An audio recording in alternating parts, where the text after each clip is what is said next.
Oke teman-teman, kita akan lanjut lagi nih. Ada pertanyaan yang spesial buat Pak Ateng. Oke lah ya. Oh ya Pak Ateng, langsung aja lah ya. Langsung aja lah teman-teman. Kenapa kok banyak sekarang tuh orang tuh pergi ke tempat orang-orang yang pintar?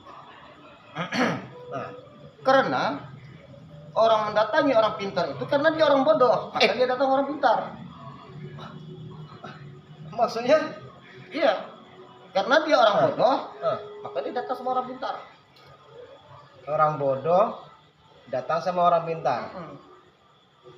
Ingin dibodoh-bodohi sama orang pintar. Ya kebanyakan di dunia sekarang ini. Ya nengok dulu lah.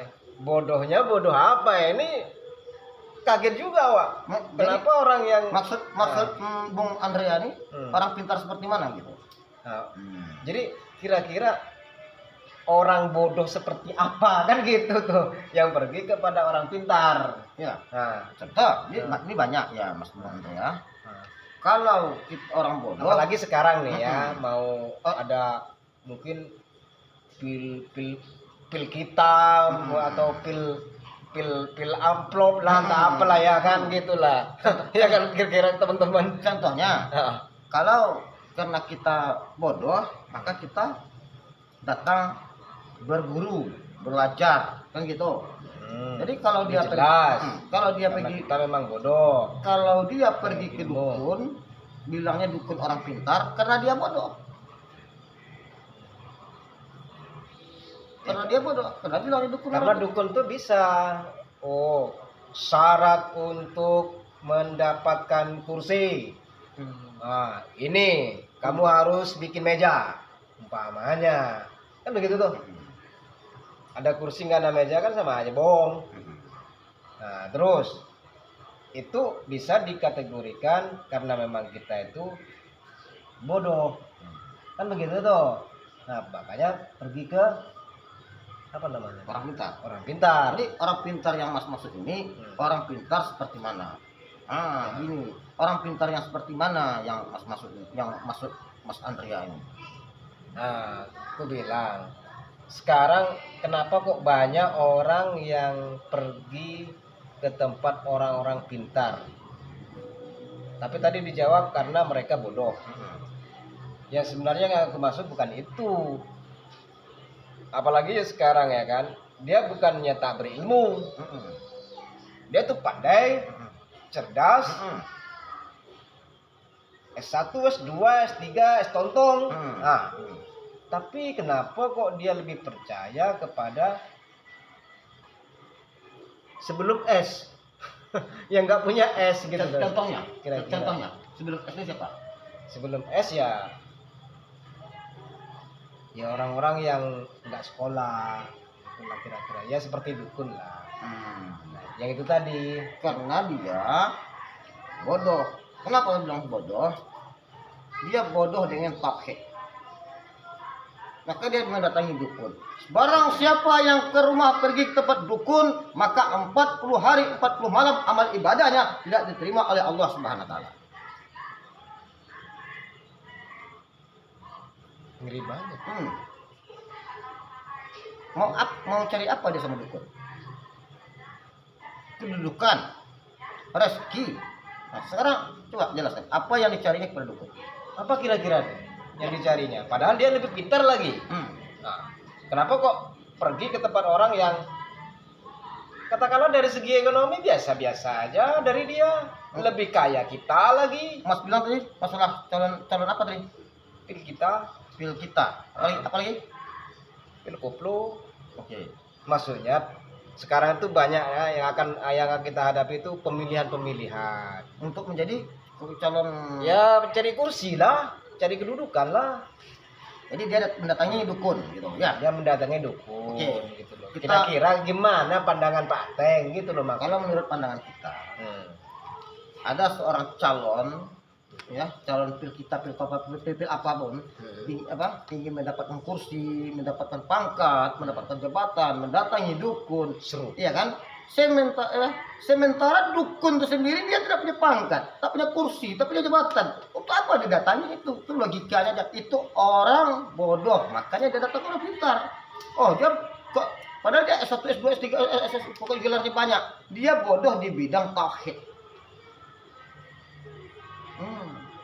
Padahal 600 tahun sebelum kita diciptakan, maka takdir kita sudah diciptakan oleh Allah Subhanahu wa taala. Di Haulul Mahfuz. Tidak ada yang kebetulan di muka bumi ini. Sedangkan takdir dukun itu sudah ditentukan oleh Allah Subhanahu wa taala. Mengapa kita datang ke orang pintar, orang dukun?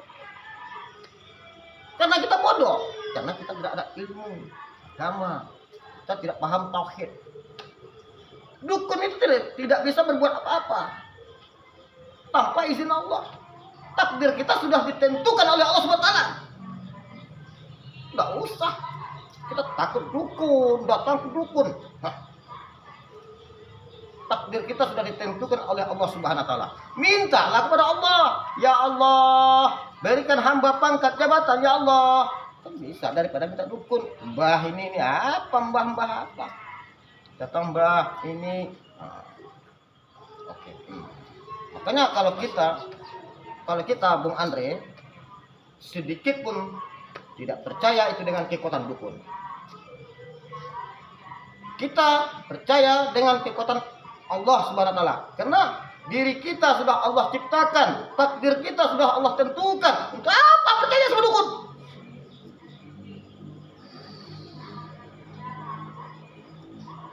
Merdeka.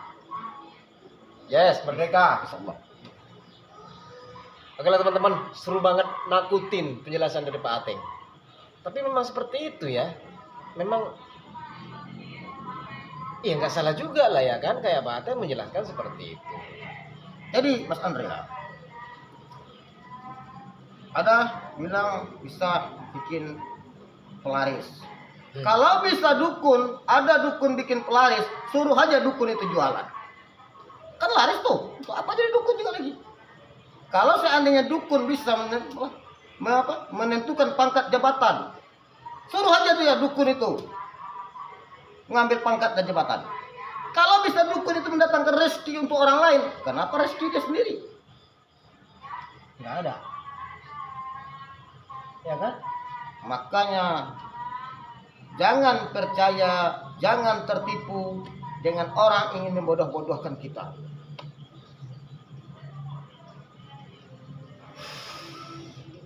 Oke teman-teman, merinding juga nih. Katanya ada santet. Setahu saya Bung Andre, belum ada Allah menciptakan malaikat santet. Nanti ada orang meninggal kena santet. Bohong. Enggak ada orang meninggal kena santet. Karena Allah tidak ada menciptakan malaikat santet. Yang Allah ciptakan adalah malaikat Israel yang mencabut nyawa. Apapun jenisnya kematiannya, tetap yang mencabut nyawa malaikat Israel. Contohnya, bila Israel datang memanggil jasad terbujur di pembaringan. Oke. Belum ada pernah ku dengar bila malaikat santet datang memanggil. Maka nggak usah percaya sama santet, dukun. Kalau percaya, kali itu menurut saya, menurut hemat saya. Betul teman-teman. Jadi mau sesuatu berusaha, bekerja sekuat tenaga, berdoa, minta kepada Allah. Allah Maha Kaya. Ya Allah, berikan hamba rezeki yang banyak ya Allah. Ya Allah, Zat yang Maha Agung, Maha Suci, Allah Raja Maharaja. Ya Allah, berikan hamba ya Allah, berikan hamba rezeki yang berkah ya Allah. Jadikanlah hamba ya Allah, jadikanlah hamba ya Allah, jadikan hamba pemimpin ya Allah. Jangan datang ke dukun. Siapa dukun itu? Takut juga aku. Minta kepada Allah. Al-Khaliq ya Allah, Al-Malik ya Allah. Benar teman-teman. Apapun kata beliau ini memang seperti itu, oke? Kita setuju Jangan lupa apapun yang terjadi jangan sekali-sekali pergi ke Itu menurut kita. Oh, menurut Kalau kita. menurut mereka, Menurut mereka, menurut teman-teman bagus iya, gitu. terserah mereka. Astagfirullah. Iya, itu menurut hemat kita, menurut pandangan kita. Kalau mereka mau ke sana, ya itu urusan mereka. Iya. Saya tidak larang juga, urusan mereka. Oke lah. Oke teman-teman, berarti intinya terserah daripada sahabat-sahabat kita lah ya. Yang penting kita sudah memberikan pencerahan bahwasanya itu kurang bagus. Dan hasilnya pun juga kurang bagus ya. Yang kita bilang tadi, itu menurut yang Mas bilang tadi, itu menurut hemat kita. Menurut pandangan saya, kan Mas bertanya, Iya, betul. bagaimana menurut saya? Itu menurut saya. Kalau menurut mereka, ya terserah mereka juga. Belum tentu menurut Bapak ya. Hmm. Belum tentu menurut Om ya. Ante. Oke lah. Mudah-mudahan Om Ante sejalan juga dengan kita kan begitu. Oke guys, tetap Oke. Anda bergabung Siap. di channel kami. Campur Lakur. Yes. Dadah.